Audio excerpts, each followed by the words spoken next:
పోరలు అన్నం తినకుంటే మునుపు చందమామను చూపించుకుంటే తినిపించేది. ఆడుకోవాలంటే గల్లీలకు తీసుకొచ్చేది, లేదంటే అట్లా పార్కుల పొంట తీసుకుపోయేది. టీవీలా మంచి మంచి పాటలు పెడితే చూసుకుంటా పిల్లలు డాన్సులు చేసేది. కానీ ఇప్పుడు ఎట్లా తయారైంది, తిండి కాంచి ఆటల దాకా అన్నిటికీ మమ్మీ ఫోన్ ఇయ్యవా, డాడీ ఫోన్ కావాలి అనే జమానా నడుస్తుంది. మరి నీ పోరలకిన వారైతు ఎప్పుడు చూడు ఫోన్ల తలకాయ పెడతావేమ్రా?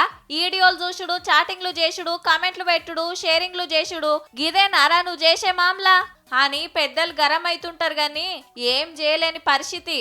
కానీ పిల్లలకు మొత్తానికి మొత్తం సోషల్ మీడియా బంద్ పెడితే ఎట్లుంటది? సెంటరోళ్లకు గిదే సలహా ఇచ్చింది మద్రాస్ హైకోర్టు. ఆస్ట్రేలియాలా 16 ఏండ్లు నిండనోళ్లు సోషల్ మీడియా చూడొద్దనే చట్టం తెచ్చిండ్రు. గసొంటి ఆలోచన మనం కూడా చేస్తే బాగుంటదన్నాడు జడ్జి సారు.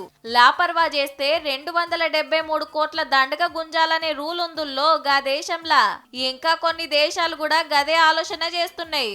ఆవు మరి ఏలేడంత లేని ఎల్కేజీ పోరలకు కూడా ఫోనే కావాలన్నాయే. బువ్వ తినాలంటే ఫోను, బడికోవాలంటే ఫోను.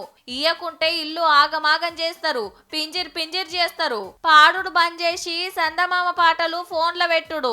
అబ్బా మా ఓడు ఫోన్ లేకుండా పాలే తాగడని గప్పాలు. మా బుజ్జి సూపర్ మస్తు రీల్స్ చేస్తదని మురుసుకుంటా షేరింగులు.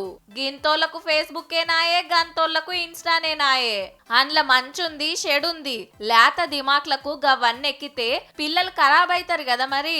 అగో గందుకే ఓటక్కు కూడా రానోళ్లను సోషల్ మీడియా చూడనియొద్దనే చర్చ నడుస్తుంది. మరి సెంటరోళ్ళు ఏం డిసైడ్ చేస్తారో గాని పెద్దలే బంకలెక్క అంటుకొని తిరిగినాక ఇక పోరలూకుంటారు మన ఆపొచ్చన కాకుంటే.